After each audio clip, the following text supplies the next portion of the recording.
श्री राधा शरणम मम। स्वामिनी किशोरी जी परिवार में आप सभी का हार्दिक अभिनंदन है। ब्रज 84 कोष की मानसिक परिक्रमा में आप सभी का स्वागत है। ब्रज 84 कोष परिक्रमा में मथुरा नगरी में आज हम ठाकुर जी की कुछ विभिन्न दार्शनिक स्थलों का और हम श्रवण करते हैं। आइए हम आगे बढ़ते हैं हमारे देवों के देव महादेव भूतेश्वर महादेव। जी हाँ, भूतेश्वर महादेव, देखिए यहाँ पर भूतेश्वर महादेव जो स्थित हैं बड़े ही दिव्य स्वरूप में हैं। और भूतेश्वर महादेव के लिए कहा जाता है कि केदारनाथ धाम जो 1 महीने तक केदारनाथ धाम में जाकर हमारे महादेव की पूजा अर्चना करता है और जो 1 महीने तक यहाँ भूतेश्वर महादेव में हमारे महादेव का जलाभिषेक करता है, उसको समान फल की प्राप्ति होती है। तो ऐसा हमारा भूतेश्वर महादेव का महत्तम है, वर्णन है। ऐसा भूतेश्वर महादेव यहाँ पर विराजमान है बड़े दिव्य स्वरूप में। और भूतेश्वर महादेव के दर्शन हम करते हैं मानसिक रूप से, और भूतेश्वर महादेव के हम मानसिक रूप से अभिषेक करते हैं और प्रणाम करते हुए ठाकुर जी की भक्ति हमें मिले ऐसी प्रार्थना करते हुए, श्री जी की भक्ति मिले प्रार्थना करते हुए आगे की ओर प्रस्थान करते हैं। आगे बढ़ते हैं, हमें मिलती है ज्ञानवापी। जी हाँ, ज्ञानवापी यह वही स्थान है। यहाँ पर हमारे धर्मराज युधिष्ठिर जी ने बावड़ी का निर्माण कराया था और हमारे श्री कन्हैया जी के कहने से, हमारे ठाकुर जी के कहने से यह ज्ञानवापी का निर्माण कराया था, यह बावड़ी का। यहाँ पर हमारे युधिष्ठिर जी ने स्नान भी किया था और इसी स्थान पर हमारे जो युधिष्ठिर जी हैं और हमारे कन्हैया जी, उनकी वार्ता भी हुई थी। तो यह ज्ञानवापी स्थान है और यहाँ पर राजा भरतहरि की समाधि स्थल भी है। आगे की ओर प्रस्थान करते हैं, आगे बढ़ते हैं। महाविद्या देवी, महाविद्या देवी, इन्हें अंबिका देवी के रूप में भी कहा जाता है। हमारे नंद बाबा दाऊ जी, कन्हैया जी अपने समस्त परिकरों के साथ पूजा अर्चना के लिए, भगवान की आराधना के लिए यहाँ पर एकत्रित हुए। सरस्वती नदी में स्नान कर हमारे नंद बाबा पूजा अर्चना करी और रात्रि में यहीं विश्राम किया। जब रात्रि में यहीं विश्राम किया तो नंद बाबा को एक अजगर ने पकड़ लिया। अब नंद बाबा का पैर पकड़ लिया और वह अजगर नंद बाबा को निगलने लगा। तभी हमारे नंद बाबा चिल्लाए, कन्हैया कन्हैया।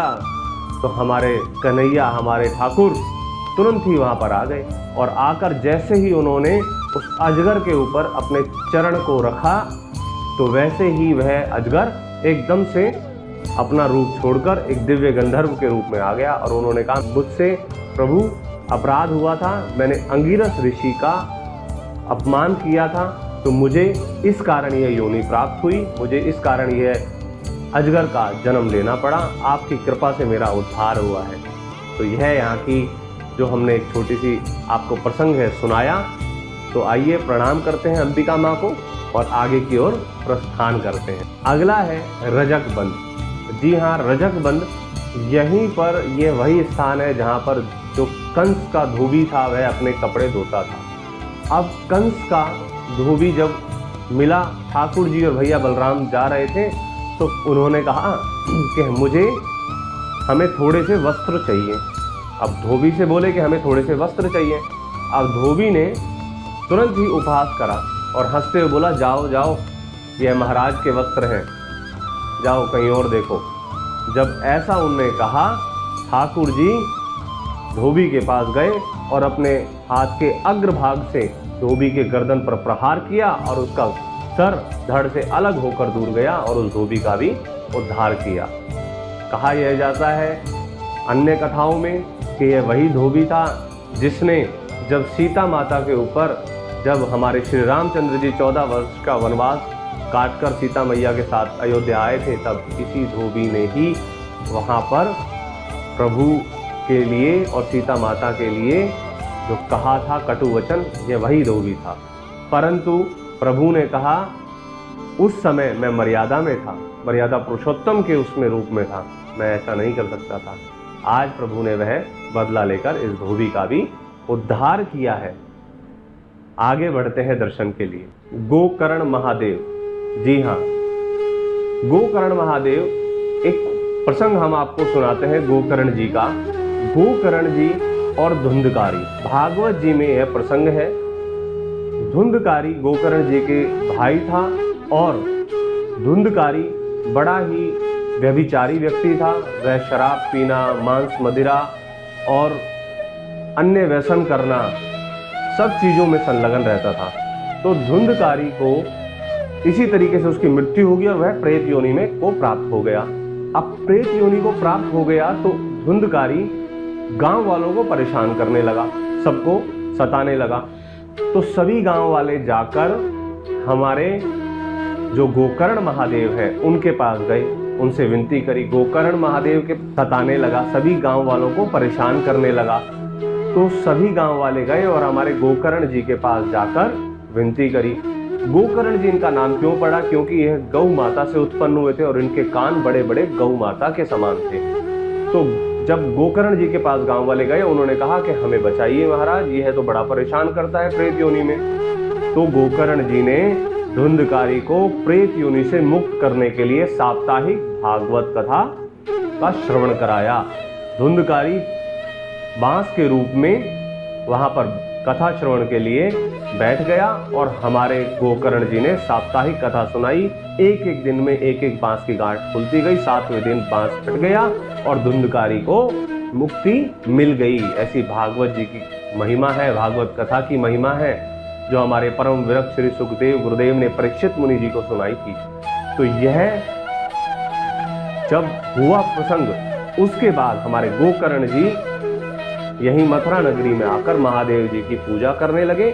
जब महादेव की पूजा करी तो हमारे भोलेनाथ बाबा प्रकट हुए और बोले, हम तुमसे बहुत प्रसन्न हैं और आज से तुम यहाँ पर गोकर्ण महादेव के नाम से पूजे जाओगे और जाने जाओगे। तो यह है हमारे गोकर्ण महादेव। आइए गोकर्ण महादेव को प्रणाम करते हैं, मानसिक अभिषेक करते हैं और प्रार्थना करते हुए आगे की ओर मथुरा नगरी में प्रस्थान करते हैं। आगे है अम्बरीश टीला।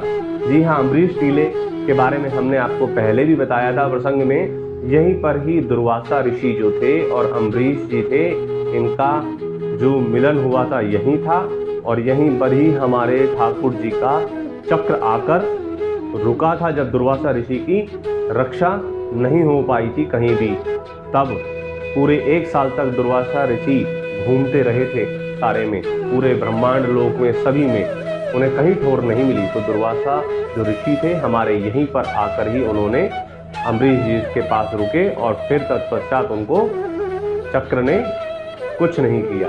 तो यहीं पर हमारे अम्बरीश जी का टीला है। आगे बढ़ते हैं दर्शन के लिए।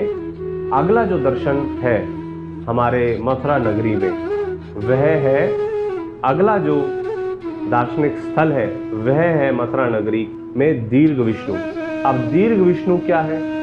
जी हाँ, दीर्घ विष्णु जब हमारे कन्हैया जी और भैया बलराम युद्ध के लिए मथुरा नगरी जा रहे थे, तो ग्वाल बाल और सब सखा मिलकर बोले, अरे कन्हैया, तू इतना छोटा सा, इतने कोमल कोमल तेरे अंग, तू कैसे कंस का वध करेगा?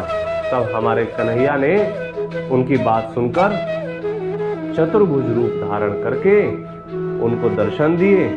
और जब वह विराट रूप के दर्शन करे उन्होंने, तो वह समझ गए, उन्होंने प्रणाम किया और कहा कि लाला, हम समझ गए कि तू तो साक्षात नारायण है।